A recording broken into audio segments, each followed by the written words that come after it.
दोस्तों, आप देख रहे हैं हॉरर नेटवर्क 13। अगर आप दुनिया की सबसे डरावनी और सच्ची घटनाओं के बारे में जानना चाहते हैं तो चैनल को सब्सक्राइब करें। आइए आज की एक सच्ची घटना के बारे में जानते हैं। कुछ अजीब सी आवाज़ से मेरी आधी रात को नींद खुली।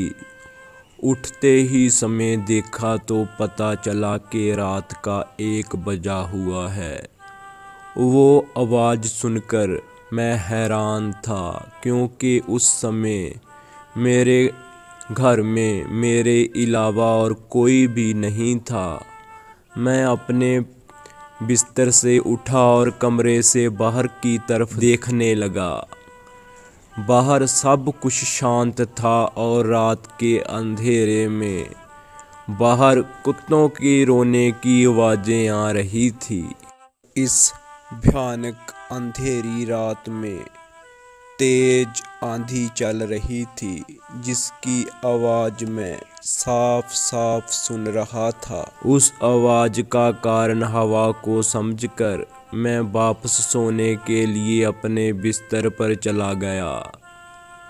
तभी फिर से एक तेज आवाज़ आई, जैसे कोई दरवाजे को खटखटा रहा हो। मुझे लगा शायद खिड़की के कांच से बाहर हवा चल रही है, इसीलिए कुछ ना कुछ टकरा रहा होगा। मैं खिड़की के पास गया और आसपास देखने लगा।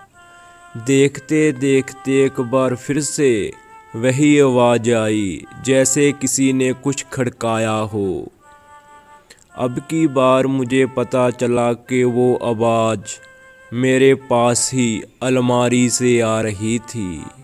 वो एक बहुत पुरानी अलमारी थी। बहुत भारी होने के कारण मेरे पिताजी ने इस अलमारी को यहीं पर ही रहने दिया। लेकिन शुरुआत में से ही मुझे अलमारी पसंद नहीं थी। मैं उस आवाज़ के कारण को जानने के लिए उस अलमारी की जांच करने लगा। अलमारी पर एक बहुत सुंदर सा आईना लगा हुआ था। मैंने उस अलमारी को खोलकर भी देखा, मगर कुछ भी मुझे अलमारी में अजीब नहीं लगा। सब कुछ सामान्य था। मैंने अलमारी बंद कर दी और वापस अपने बेड की ओर जाने लगा। जाने से पहले मैंने सोचा, क्यों ना इस आईने में खुद को निहार लिया जाए। मैं तो बस उस आईने के सामने खड़ा होकर खुद को एक टकी लगाकर देखता रहा।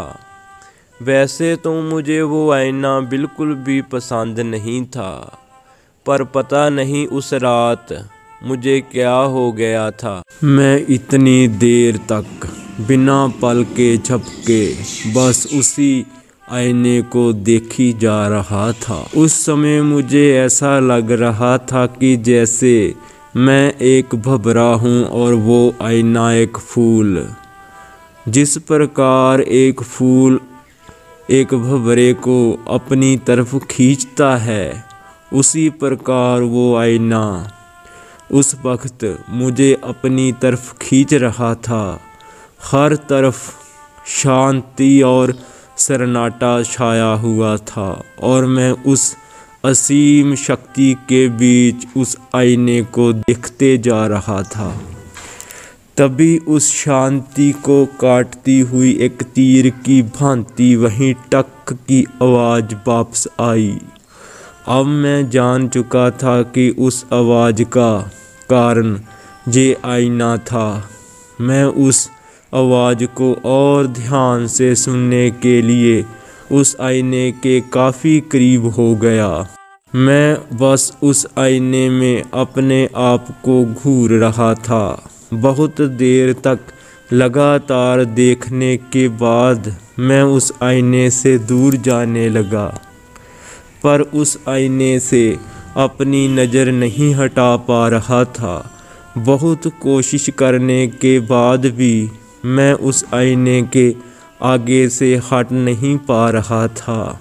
करीब 15 मिनट तक सब कुछ शांत रहा। फिर कुछ ऐसा हुआ जिसकी वजह से मेरा शरीर डर के मारे कांपने लगा। उस आईने के अंदर से मेरी परछाई ने एक अजीब सी हल्की मुस्कान दी। फिर मेरे देखते ही देखते मेरी अपनी ही परछाई जो मैं आईने में देख रहा था, उसने अपना हाथ उठाया और आईने को खटखटाने लगा।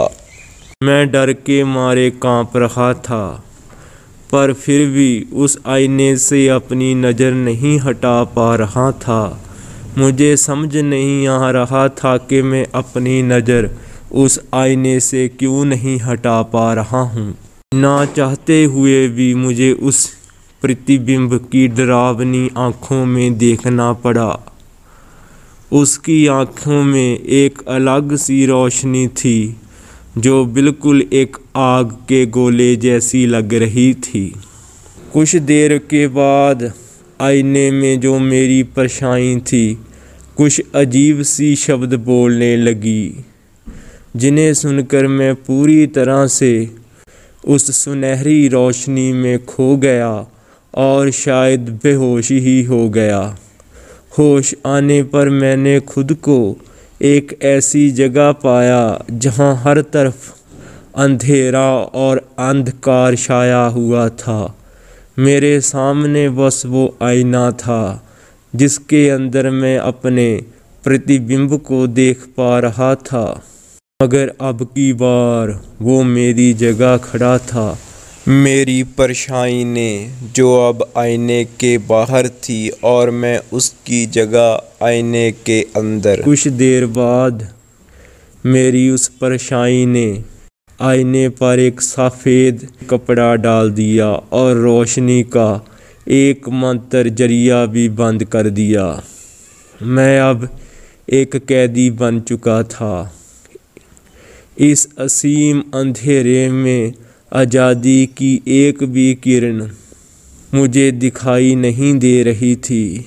बस मेरा प्रतिबिंब मेरी जगह मेरा जीवन जी रहा था। वह हर रात उस आईने से वो कपड़ा हटाता और घंटों तक मुझे देखता रहता। अंत में बस यही कहना चाहूँगा, उस आईने ने मेरी ज़िंदगी को पूरी तरह से बर्बाद कर दिया। इसीलिए अगर आप कोई भी नई जगह जाएं, पुरानी चीज़ों को हमेशा अपने घर से बाहर निकाल दें।